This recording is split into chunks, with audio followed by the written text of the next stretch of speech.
Même pendant des années, pendant 20 ans, 50 ans, 100 ans, toute sa vie, même Dieu peut le nourrir là. Mais pourquoi il demande à lui de partir? Alléluia. Il y a quelque chose dans ce passage-là que l'enfant de Dieu devait comprendre. Ce n'était pas à cause de lui-même que Dieu l'envoyait à Sarepta. Parce que Dieu était capable de le nourrir là où il était. Mais Dieu envoie Élie à Sarepta à cause de la veuve. Vous comprenez quelque chose? À cause de cette dame qui n'avait plus rien à manger et qui s'apprêtait à fuir son cadeau et après mourir avec son enfant.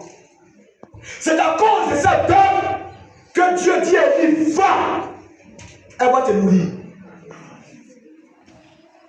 Alléluia. Quand il est arrivé dans cette ville, effectivement, Élie a vu cette dame. Là, je vais demander de l'eau à boire.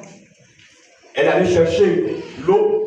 Et après, une seconde fois, il lui a demandé de lui faire cuire un gâteau, parce qu'il avait fait. Et la femme a répondu, il dit quoi? Ton Dieu quoi? Vivant. Ton Dieu est vivant.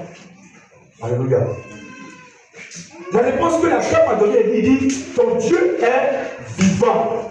D'après, elle a dit, c'est tout ce qui nous reste. Quand il insistait, il dit, ton Dieu est vivant. Alléluia. Ton Dieu est vivant. Quand un homme de Dieu se déplace, ce n'est pas parce que lui-même veut se déplacer, il ne se déplace pas par sa propre volonté. C'est Dieu qui accompagne les hommes de Dieu. Et lorsque l'homme de Dieu vient quelque part avec sa bête produit ce qu'on appelle la grâce, la bénédiction dans ce lieu. Alléluia. Alléluia. Je vais parler à quelqu'un ce matin. Donc quand il avait cuit le gâteau, quand Élie a fini de manger, la Bible dit que plus jamais dans sa maison, il a manqué de la nourriture. Il y a des moments où ton ennemi se lève pour te frapper. Il y a des moments où des sorciers se tiennent debout pour te détruire. C'est à ce moment que Dieu t'élève son serviteur pour dire, à cause de toi, peut-être à cause d'une seule personne, ou à cause de 2 ou 3 ou 4, ça dépend du Seigneur. Donc quand quelqu'un vient avec le Seigneur de Dieu, prends la grâce de ce Seigneur de Dieu. Pour ne pas que tu manques quelque chose dans ta maison. Alléluia. Gloire à Dieu. La femme a dit ton Dieu est vivant. Parce qu'elle partait de la mort. Elle ne veut plus rien à mourir dans sa maison. C'était la mort qui venait après. Et c'est comme ça, les ennemis nous détruisent dans le spirituel. Lorsqu'on écoute la parole du Seigneur, lorsqu'on lit la Bible, ne mettons pas cela sur le plan physique. Mettons cela sur le plan spirituel.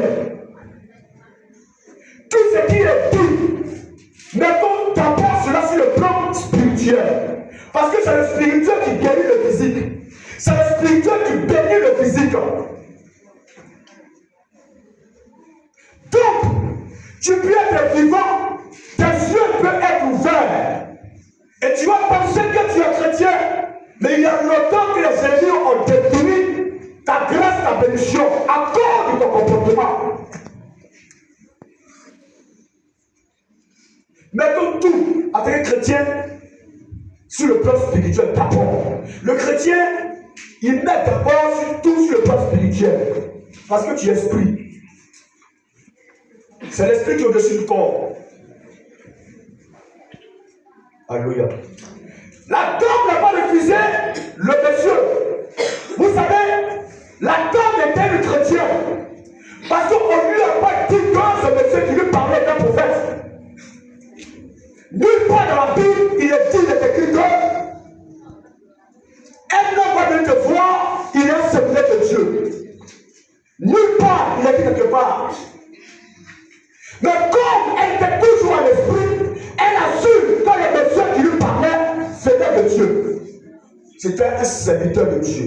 Quand tu n'es pas à l'esprit, tu dois détruire toi avec ta propre vie. En détruisant la vie du Seigneur de Dieu. Pourquoi la Bible dit que nous sommes nés à l'esprit? Parce que Jésus est en nous.